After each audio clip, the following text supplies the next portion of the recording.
చదువు సంస్కారము రెండూ కలిసి ఉంటే ఎలా ఉంటాయో మీకు నేను ఇప్పుడే ఈ సభలోనే ఒక వ్యక్తిని చూపిస్తాను. ఆయన పేరు ఎవరో కాదు, మీరు ఇప్పటి వరకు ఆయన్ని చూశారు. నరేంద్రబాబు గారని మీ ఊరికి చెందిన వ్యక్తే. నేను ఈ ఊరు ఎందుకు వస్తానంటే ఉపన్యాసాలకి కేవలం ఆయన మీద గౌరవంతో వస్తూ ఉంటాను. ఆయన 1958 సంవత్సరంలో ఎంటెక్ పాస్ అయ్యారు.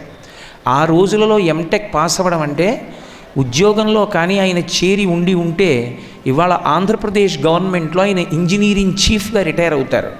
ఇంజనీరింగ్ చీఫ్ అంటే ఆంధ్రప్రదేశ్లో ఏ గవర్నమెంట్ పోస్టింగ్లోకి వెళ్ళినా సరే ఆ డిపార్ట్మెంట్లో అది హయ్యెస్ట్ పోస్ట్.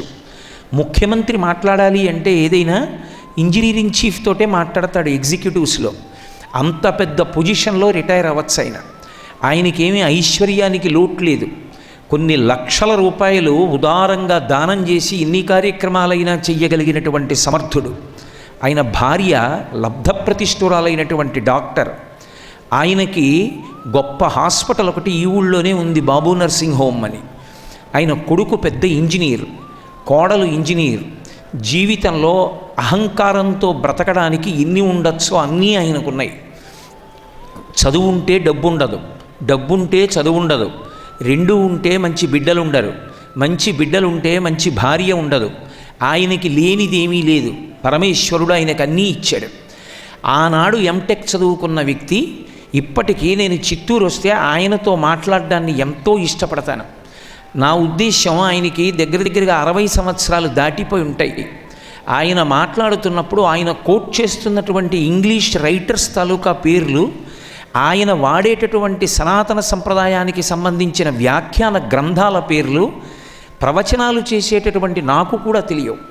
అన్ని పుస్తకాలు కోట్ చేస్తారు ఆయన. ఏ చిన్న విషయమైనా ఆయన దగ్గర ప్రస్తావించండి, దాన్ని రీసెర్చ్ స్థాయిలో ఆయన మాట్లాడతారు. అన్ని విషయాలు ఆయనకి తెలుసు. అందరూ నా దగ్గర వినడాన్ని ఇష్టపడతారు. నేను నరేంద్రబాబు గారి దగ్గర కూర్చుని ఆయనతో మాట్లాడడం ఇష్టపడతాను. నేను మీతో యథార్థంగా చెప్తున్నాను, అబద్ధం ఆడవలసిన పని నాకు లేదు. నేను చిత్తూరు వచ్చిన తర్వాత ఎక్కడికైనా నేను వెడితే ఆయన కాకుండా ఇంకెవరైనా కారులో ఉంటే నాకు విసుగు. ఎందుకని అంటే నాకు ఆయన ఒక్కరి మాటలు వినడం కోసమే ఈ ఊరు వస్తాను. ఆయనతో కలిసి ఇంకొక ఊరు ఎక్కడికైనా ఎందుకు ఎడతానంటే అలా వెడుతున్నప్పుడు ఏకాంతం ఉంటుంది, ఎవరు ఉండరు. అప్పుడు చూడాలి ఆయన మాట్లాడే మాటలు ఎంత అద్భుతంగా ఉంటాయో. అసలు ఆయన ఒక ఎన్సైక్లోపీడియా. ఆయన ఎన్ని పుస్తకాలు చదివారో నాకే ఆశ్చర్యంగా ఉంటుంది. అన్నీ ఉన్న వ్యక్తి మీరు చూసి ఉంటారు. నేను ప్రసంగం చేసేది మిమ్మల్ని ఉద్దేశించి. ఆయన అందరికన్నా ముందు వచ్చి ప్రతిరోజు సభలో కుర్చీలు వేస్తారు ఇక్కడ. ఇప్పుడు కూడా ఆయన మీకోసం ఉద్దేశించిన సభలో ఆయన కుర్చీలు మోసివేశారు.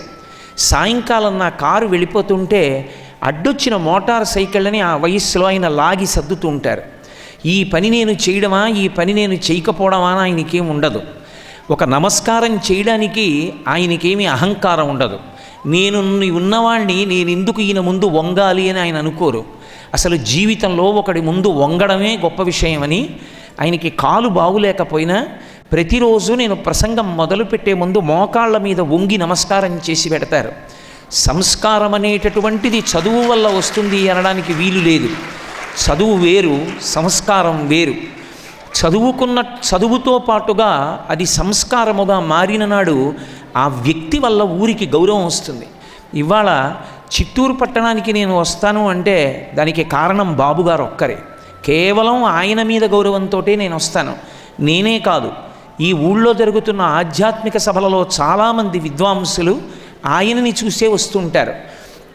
అది మర్యాద అంటే, అది సంస్కారము అంటే.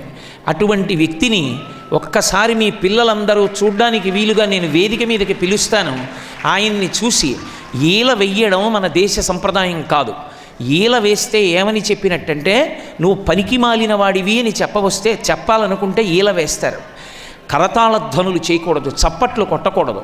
మన దేశ సంప్రదాయం ఏమిటంటే పెద్దలైన వారిని గౌరవించాలి అంటే పరమ నిశ్శబ్దంగా చప్పుడవ్వకుండా 2 చేతులు ఎత్తి నమస్కరిస్తారు.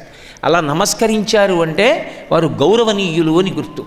మీ ఊళ్ళోనే ఉన్నటువంటి అటువంటి వ్యక్తి మీ అందరికీ ఆదర్శప్రాయుడు. మీ అందరూ కూడా ఆయన్ని ఆదర్శంగా తీసుకుని జీవితాన్ని దిద్దుకోవడం అలవాటు చేసుకోండి. ఒక్కసారి బాబుగారికి నమస్కారం చేయండి.